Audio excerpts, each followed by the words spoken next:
Hi, I'm Steve Thiel, and that is Peter. So the willful breach doctrine in our paper is willfulness against expectation, a promisor-based defense, and our focus is on promisor willingness to have supercompensatory remedies. The first line I'm somewhat embarrassed about because until we realized we'd be here, nobody finds willful breach doctrine embarrassing. But we were focused on this particular aspect of it, that in the bargain context, promisees expect expectation and pay for expectation and pay for the remedy. So a promisee who knows he's going to get expectation never wants supercompensatory damages. Nonetheless, courts talk about willful breach and sound like, in fact, do award supercompensatory damages for them, often cost performance measures, as in the cases we are going to talk about.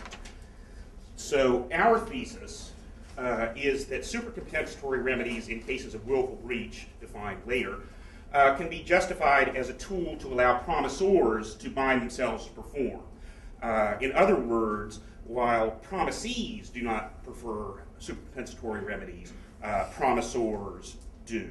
And that is what we are talking about. In this way, the idea that supercompensatory damages for willful breach serve promisor and not promisee interests, I think we may be distinct from tort, where we don't think tortfeasors are interested in paying supercompensatory damages as a general matter. Our premise, once again, is that awarded expectation is undercompensatory.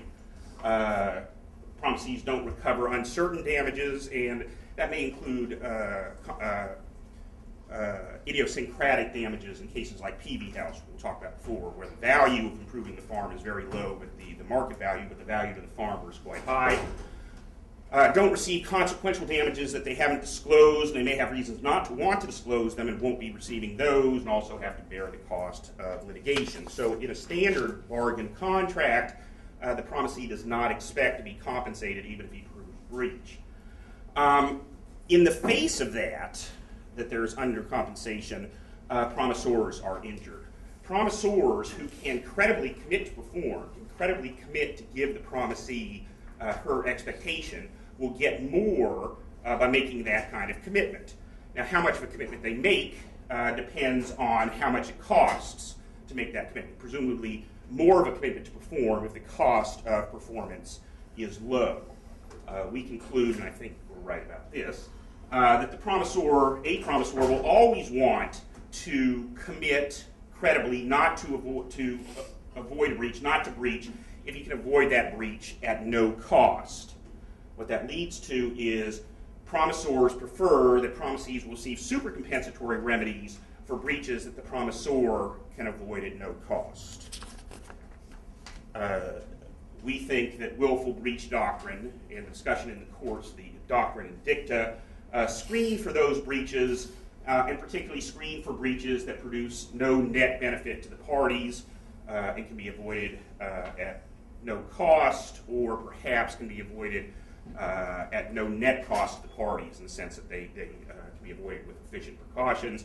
We think that's the best definition of what willful breach should be, and think, in fact, that is part of what courts are talking about when they talk about willful breaches. We think a particular advantage of what courts do in these willful breaches is the remedy they give. And the remedy they give typically, or in the case at least we talk about, is a remedy of cost of performance rather than punitive damages.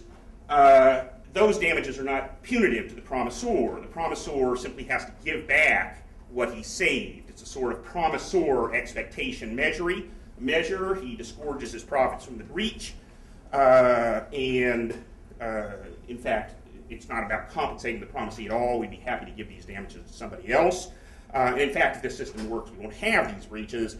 Although alternatively, there's a compensatory angle, and that is the promisor who gets cost completion, or it should be the promisee who gets cost completion, is able to get the value of performance if he has idiosyncratic value, simply by tearing out the pipes, for example.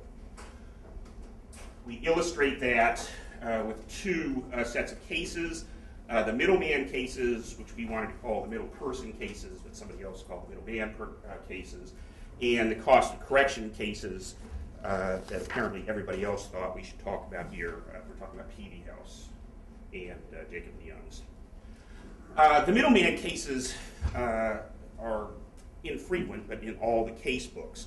You have a story of a producer who promises to sell a product to a middleman who's going to resell the product at a fixed markup to a downstream buyer. So a farmer promises to sell lettuce at a fixed price to a middleman. The middleman is going to sell that lettuce to a huge user, McDonald's, for 1 cent a head markup. So the middleman is going to get a markup of 1 cent. That's what his expected profit is. Market price rises. Seller doesn't deliver the lettuce.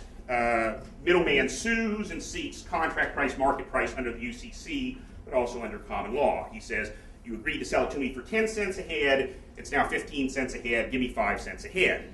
Seller responds, no. Market price minus contract. You got it back. Associative principle, right? Market price against contract price. Thank you. Seller then, his response is, no, the code indicates that we should give you only expectation. Your expectation was only the markup of 1 cent, so we want to limit you to 1 cent. Now, this case, we're going to say in some cases is willful, though it occurred to me listening to Orrin that this is never a willful breach case by them, because this breach is always going to be discovered. The middleman is going to know that there was no delivery here, and that's the only breach we're talking about here. All right, so what happens? Courts award in these cases, the courts split. When the seller breaches to sell his lettuce to somebody else at the enhanced risen market price, they will always give the middleman, they do always give the middleman the contract price, market price distinction, of my hypothetical 5 cents. But when the farmer's crop is destroyed, the other set of cases, then they only give the middleman his 1 cent. Now, what should we do in this case? We think that in all of these cases, contract market damages are appropriate. But if you think about the third party, that's not me. All right, if you think about the third party, buyer, McDonald's in that case, he's always, as we see it, is always going to agree with the middleman that they're going to hold out to get contract price, market price. That there's some reason for this contract, that we inserted the middleman because the middleman has special skills. So we think that the parties would always agree to contract price, market price. But the courts do split on that, as we say, and we think the distinction the courts draw reflects our theory of willful breach. Why? Because the markup, if the middleman only gets his 1 cent markup, he's not fully compensated for his expectation. He expected in this contract to get his 1 cent markup and to keep a happy third party. If he doesn't perform, but for some reason the third party can't or doesn't sue him, his business has still suffered some kind of damage to his goodwill. At the time of contracting, the farmer can make a promise not to sell the goods to somebody else if the price rises. That's a cost-free promise to him. He can simply say, even if the cost rises, I'm going to give it to you, and if it rises, you're still going to get contract price, market price. You're going to still get all the profits I make to somebody else. No cost to him to do that. Now, here's a place, if you want to get angry, you can get angry. What do we mean by no cost to do that? First, I think there's no real cost here. This is just a transfer of wealth. There's an opportunity cost, and so maybe what we mean by no cost to the parties is no social cost. But our sense here is both that's the intuition of the courts and it's an intuition that we share.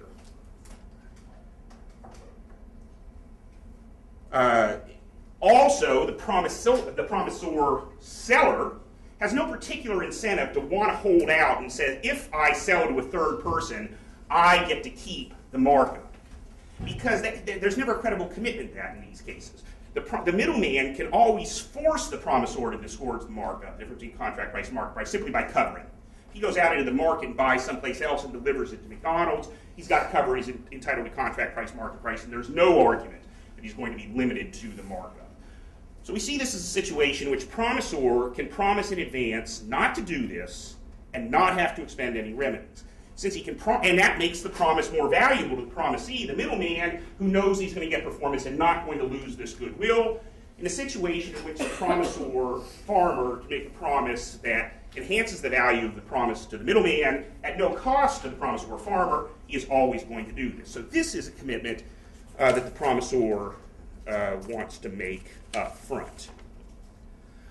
Shift to the story of what does the farmer, is he willing to promise to give contract price, market price, if his crop is destroyed?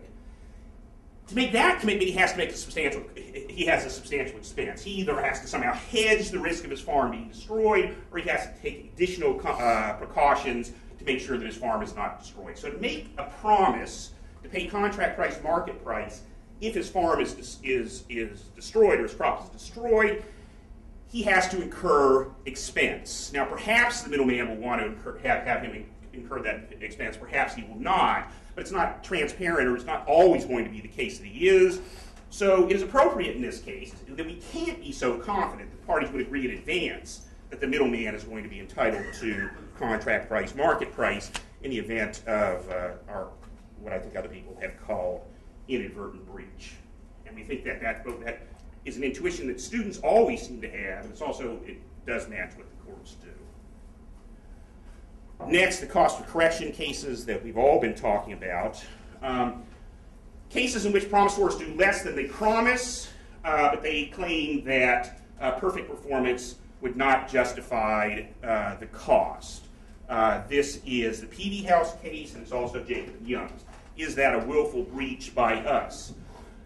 Groves, the other Peavy House case, this is a case where somebody is supposed to regrade. The court said it was a willful breach, by which I think they meant that they did it on purpose. Peavy House, where the majority says nothing about it being a willful breach, where the dissent says it is a willful breach. In Groves, cost of performance is given. In Peavy House, diminution in value is given. By us, both of these cases are wrong. Peavy House should have been given cost of performance because that was what was really bargained for, perhaps idiosyncratic value with farmers. Groves is wrong because this was industrial. Cost of completion was really, or value of completion was all that the promisee wanted. But whether they're right or wrong, they're not willful breaches by us, because performance or avoiding breach is very expensive. You have to restore the farm, or you have to restore the lot. So these aren't ours. Our willful breach cases are Jacob and Young's and their variants. First one, accidental breach. That's the one reading of the Jacob and Young's case. The plaintiff receives only diminishing value for breach that is expensive to correct. How could the builder have prevented the breach? By checking his pipe every day, somehow expending money? Does the promisee, the owner, want to pay for that excess precaution or pay for supercompensatory damages? No, not if he's not harmed. If we accept that he is not harmed, the damages are fully compensable there, he won't always want to do so. Shift the case in Jacob and Young, in which the owner breaches and uses co-hose pipe instead of redding pipe. The pipe is functionally identical, but the substitute co-hose pipe is cheaper. Now, that's not the story there. What should we do in that case? That case might be efficient. We expended fewer resources to get the pipe, and the pipe is just as good. So we're not sure that this also satisfies our vision of a willful breach, in the sense that avoiding this breach has some kind of cost. Still think that the owner ought to be entitled to cost of completion. That will force the builder to announce that he's going to be using this alternative pipe. We may worry, and I think here we probably are agreeing with Orrin and Omri, that the use of substitute pipe, we shouldn't be so confident that he's using substitute and identical pipe. So in this case, I think we would want disgorgement remedy, either the cost of completion, the $60,000 to tear it out, or at least the money saved, the $1,000. Last is our last version, which we call Jacob and Juvenile, a deliberate breach that is costless to prevent. So here we would have somebody who breaches by mistake. Now, if you read the paper, you know we said that doesn't actually happen, but it turns out that the case that is the most important case in next year's contracts book is exactly a deliberate breach that could have been avoided at no cost and that is this one. And in this situation, a contractor in New York City, a subcontractor, put a Red Sox jersey into the Yankee Stadium. Now, the cement is just as good with the jersey in there. It was just a joke. Turner, the contractor, says leave it in there. Yankee Stadium says don't leave it in there. In fact, pay people to come in on Saturday and spend an enormous amount of money to take the cement out and to take this out. Yankee Stadium actually paid for all of that. Turner says we're not liable. Yankee Stadium agreed. Yankee Stadium paid a tremendous amount of money to have this torn out and replaced, and is now going against the subcontractor and the individual. But our sense in this case is it's a perfect case for cost of completion, that Yankee Stadium ought to be entitled to all of this money. The breach could have been avoided at absolutely no cost. Just don't do it. You know when you're doing something juvenile. And while there is no harm to the promisee, or there's harm to the promisee, how much has Yankee Stadium been harmed, or the Yankee organization been harmed? Tough to know. But certainly, Turner and its subcontractors would have promised in advance not to do this. It says you can really be mean to us if we are.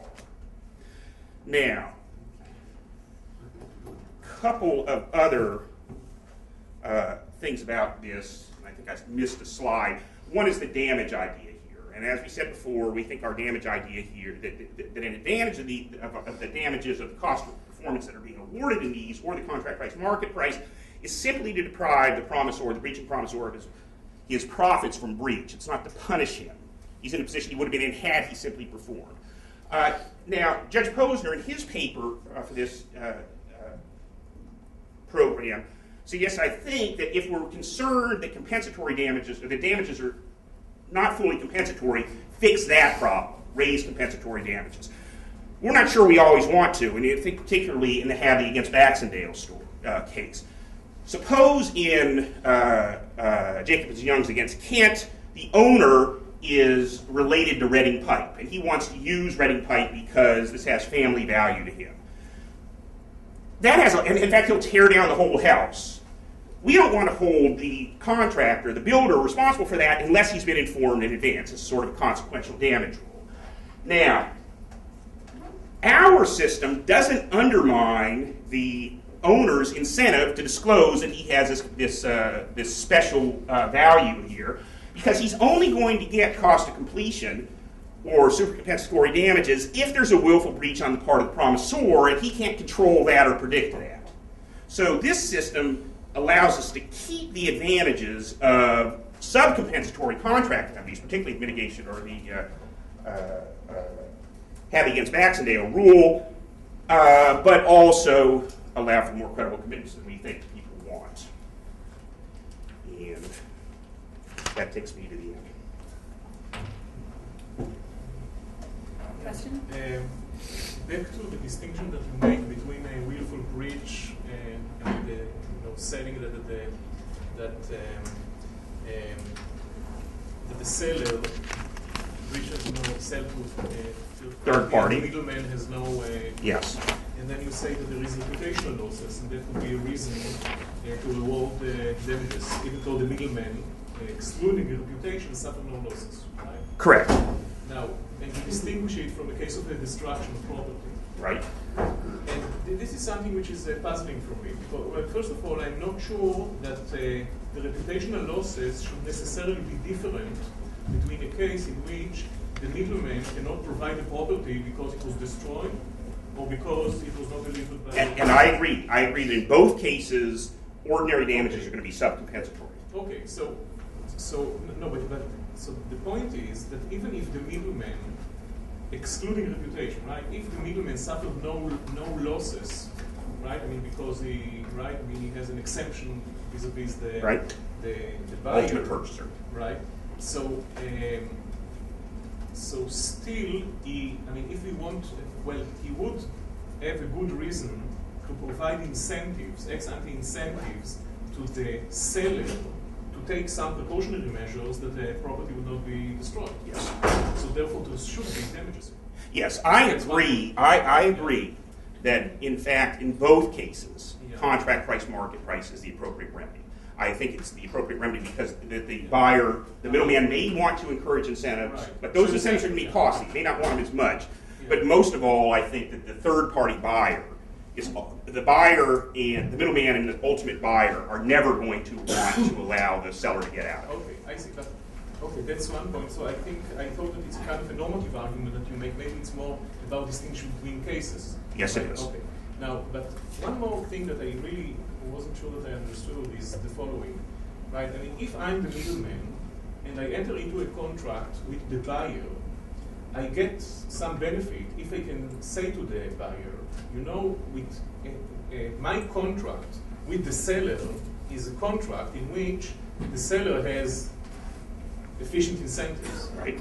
and that would be a good reason for me to insist of having to receive damages, even if I suffer more harm, because again, if I can reveal it to the buyer, I would get a better price. Yeah, I agree, and and that's why I think that the remedy ought always be contract price, market price. But I wouldn't say it's always the case. I have no problem with the middleman saying to the seller, if you breach and sell into the higher market, you only got to give me a cent. You can keep all of that. And the consequence is that then the seller will sell to the middleman at less than the existing market price. So this is a default rule that can be varied. Now, I note that's never the case. The cases are always contracts at market price. I see, Judge. Thank you. Oh, I have two questions about your paper. So the first, these middleman damages, I think middleman damages are fine. But I don't think your argument that the reason for giving this apparent windfall is that, you know, he's lost a good relationship, he's angered people who did middleman and sold it to him. I think if you buy at a fixed price and you have a contract to sell at a fixed price, you're engaged in a kind of speculation. You've downside and upside. And I think this damages rule is just to make sure you get the upside. If you're lucky, you get to keep that profit. So that's the second point has to do with Jacobs and Young. I think Warren made the same point. It's not all clear to me. This also relates to your comment about willful breach damages. I'm not clear that's a willful breach. There are two theories about this. The specifications of the brand in a building contract. One is, which is implicitly yours and Warren's, is that it's to make sure that the builder doesn't, substitute an inferior brand, but it would be difficult to prove. The other theory, this is Todd Rakoff's theory, so I think he has some experience in business, is that these specs, these very detailed specifications of building contract, really designed for the guidance of the architect rather than protect the buyer. And if the architect is content with that substitution, fine. And of course, that also means that the price of the building is going to be lower if the builder has more flexibility. So I worry about your rather casually classifying a set of breaches as willful and then using that determination to throw the book at the defendant, and then of course increasing the risk. Okay, let me take them separately. The first one, the middleman case. I agree with you that the remedy always ought to be contract price, market price. But we're left with the fact that isn't the remedy. The courts do limit contract price, market price to the markup in the case when the crop is destroyed, and give contract price, market price only when the crop is sold to somebody else. When you say destroyed, do you mean force majeure destroyed, or it's not an excuse? It's not. Okay, what is not an excuse? Crops destroyed, not individual action. Raisins were not available because of storms. Lettuce was not available because of storms. There was not an excuse. It was not enough. Force majeure, isn't it? It was not enough to be an excuse for the farmer. Okay. Okay, it is. No, yeah. Okay, just wanted But the farmer was not excused. And so the cases draw a distinction. In the architect case, and I've heard a couple of explanations, and I think they all go close to the point that there was simply no breach here. that in fact Reading pipe just meant ductile iron pipe and co-hose was okay, or if it was that it was just designed that so long as the architect was satisfied, everything is okay, and if in fact the architect was satisfied, I'm fine with that if we say there's no breach in these cases. But if there is a breach, if there isn't some explanation that co-hosed or Reading pipe in the contract in the writing meant something close to that, or something the architect says it is, once we find that it is a breach, then I find it to be then my argument is that it's a breach can be avoided at no cost. The parties would agree that you can get money by agreeing not to breach your contract at no cost, and so he would agree to do so. Yeah, I want to go back to the sort of the middleman case, which I think is very nice, and ask the following question. Do we want to think of this as a two-party transaction or a three-party transaction? Because what happens is when you sell out and the middleman has to buy from somebody else at a higher price, the guy who's being hurt is essentially the ultimate purchaser who now has to pay the differential. So suppose in effect what we said is we're not going to use middleman contracts because of the low damages. I think what you would start to see is that people will then start going to agency type contracts in which you're buying for this other character, and since at that point the principal would be the first guy who gets the full level. Well, suppose we now think that there's actually an efficiency in having middleman contract as opposed to agency man contract. Giving the higher damages is in effect the way to preserve all the relationships up and down the line by protecting the third party who now gets it by definition at the lower price. So isn't that really what the explanation is as to how these cases work? I think it's consistent with what you said, but I think it's also, you want to be much more explicit about the tripartite nature of the relationship. I do, and I hope we are in the paper, and that's why we think it always ought to be the case. But doesn't your argument indicate that you ought to get contract price, market price, even when the crop is destroyed?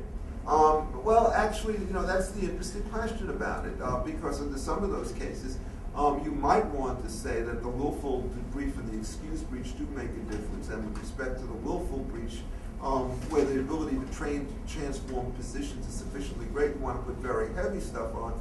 But you don't want to worry about incentivizing guys in the force majeure case. And so at that point, what you have, and this was argument that the Posner-Rosenfield 1977 article, which I thought was wrong on some of the particulars, but the intuition in some cases is, well, I have to take a team shot. I mean, I thought it was great. But the basic intuition, forget about whether the particular case is sorted out one way, is that you always have the incentive function against the insurance function when you're evaluating those contracts. And this is a case in which, when there's force majeure, it's a kind of a marker which says that the incentive function really isn't important. And at that point, the ability of the larger guy, McDonald's, to absorb the fluctuations would suggest that, in a strange sense, it's actually a kind of an efficient solution in the strong sense of that term. I might go and I think the problem I have is that I don't think these middleman cases are right. I wouldn't follow this distinction. But the problem is the contract prices that the middleman made with the third party were the same. They were market-based price. They were market prices, which meant that so long as the middleman covered, he was entitled to contract price, market price. Mm-hmm. So I think that as a matter of fact, he was buying insurance, and he could have gotten the insurance simply by covering. But except for that, I've got no problem. Okay. I mean, of course, the cover issue is force majeure. Maybe much more difficult because if one guy gets knocked out, you really. And that is that one of the cases there was nothing else available, and that's why I didn't buy. I don't think that's the case always. And that's why I didn't follow. Because diversification, when you think of this thing as a web of potentials, growers, middlemen, and so forth, you do get geographical diversification. And I think we do say that the insurance thing is also being functioned. We can well imagine that the buyer is the best person to do it. Yes, sir. Let me go back for a second to the architect. So, if you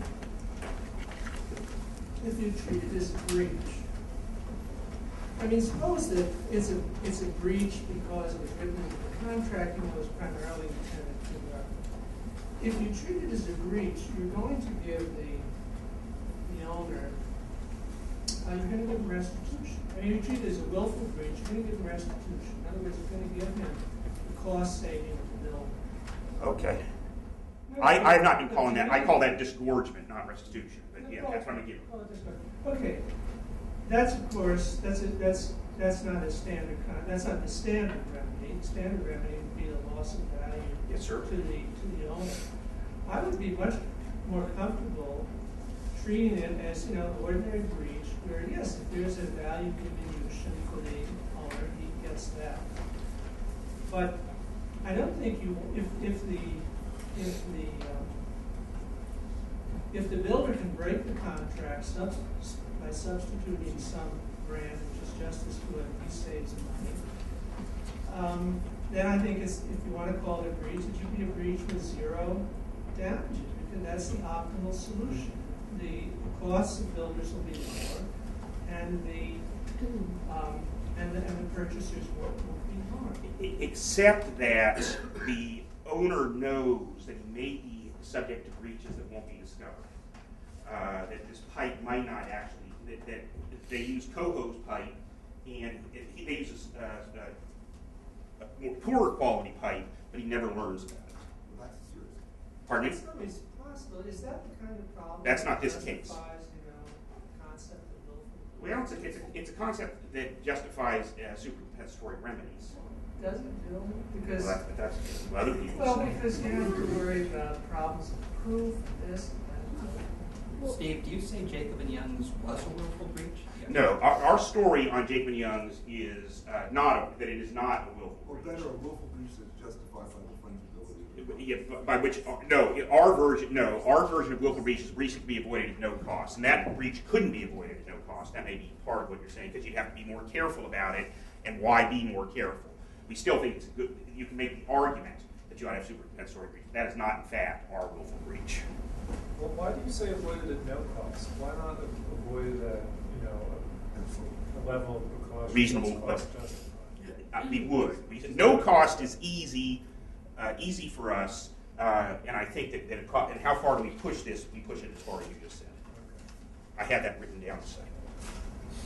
I'm a little confused about what you just said about no cost and the Jersey case, because in the Jersey case, you said that's a no-cost case, but the employer actually has to supervise a lot to make sure there are no Well, residents it's kind of an interesting thing. in the set of workers. Fair. So why is that no cost, but not the case for the pipes? You've got me there, though interestingly, Turner doesn't face, nobody's claiming they have this obligation. Now, the sub does have to supervise, and there is some cost there. And so you're right, it's not a costless. The rest of the facts is the guy who does it is a day laborer at the sub who's never been in the business and got in there, so it would have been a very, very low cost. But you've got me, there is some cost there. I mean, generally, like your account of what no cost is well, I can see that I could either do it or not. But as long as you have multiple actors and the possibility of inadvertence. Whenever you have agency, you have some cost. Agency, you're going to have a cost in order to try to make yourself. Okay, let me shift the case there that the head of Turner Construction threw the sweatshirt in. Then it's a no cost. But I don't claim to have many cases. But when I have a no cost, and in fact that's what he said, there were none of these joke cases. Then I thought, great, we got a joke case, and it turns out it was a much funnier joke funny on me than I thought. But so we're not thinking that that's what's really going on. And so what we're really pressing to is cost justified precautions. Oh God, I'll come back later. Oh, I'm sorry. I just thought other people didn't call on you No, I first. know, I I wanted realize to. that. I mean, wait, no, don't go away. The point that I'm saying. Richard, I think he called him. Oh, am I out of this? No, yeah, you're out. Oh, I did remember. Okay, The problem is he's being. Look, I mean, one of the difficulties that we have in this case, where willfulness really does seem to matter, nobody's talked about it, and it's an extension of where this case breaks off. It's all of basically the substantial performance with a minor gap, and the question is whether or not you give, when there's a slight change in the quality of the product, you give the rejection of the goods on the one hand, or the allowance of the goods with a monetary damage situation. Now, that's a long line of cases. And if you go back, the dominant solution in that case is clearly turns on willfulness in the naive sense. If you substituted that thing in an inferior fashion on a conscious point, even if there is a perfect differential, generally speaking, they allow you to throw it back. Whereas this is an inadvertent one, you use the cash only if the party's on the same indifference curve after they've paid. But that is clearly a case in which willfulness is used in its naive sense, and it is not used in the way in which all you economists are using it. You other economists are using it. I've got an economist. I'm a lawyer. Okay, I know that, but I do think that you really, if you want to put your theory together, it would be very useful to look at the rejection case. Okay, and we will do that. But that wasn't a question, so. Is that how you think about it? We'll have to read them. Later. I want to go Last back question. and take another crack at the middleman cases. If the parties, got to the middleman and the seller were to get together and say, what happens if the price goes up from 200 to 500? The seller would say, let me off the hook. I'll give you a big discount now. And you say, well, there is an offsetting cost because now the middleman says, wait, but I have a problem with my own buyer. But Just that's give me a big not discount. a symmetric problem. First of all, at most it is this kind of vague thing that you call the goodwill. In light of the fact that and there is it's not much of goodwill because with the client, the middleman had a different arrangement, an arrangement in which the middleman can just cancel delivery. It wasn't such a firm delivery contract like the middleman negotiated with his own seller. If he found a buyer who's willing to let him off the hook, so that buyer doesn't care as much about delivery, the downstream buyer, at most will inflict upon the middleman a small cost, so on the one hand, you have a big saving for the seller. On the other hand, you have a small cost on the. Surely the parties would not have agreed to contract market differential. Yes, they would have, and I have no problem if they want to come up with something else. And this is a rule they could vary that way. They did not give a discount to the market price, and a middleman's whole business depends on keeping his other people happy. So my take is yes, almost certainly. The middleman, even the middleman and the seller talked, ex ante, they would have agreed that there was going to be contract price, market price. I think that's a fairly easy case because the middleman is going to have some incentive to recognize the interests of the ultimate buyer. And then I also say it didn't happen in this case because there was no discount in the market price. But if they do agree to it, that's fine. So I got a default rule. Maybe it ought to be the other way around, but that's not particularly. I'm not going to go over time to talk about that. Okay, so this seems like a good place to stop. Thank you.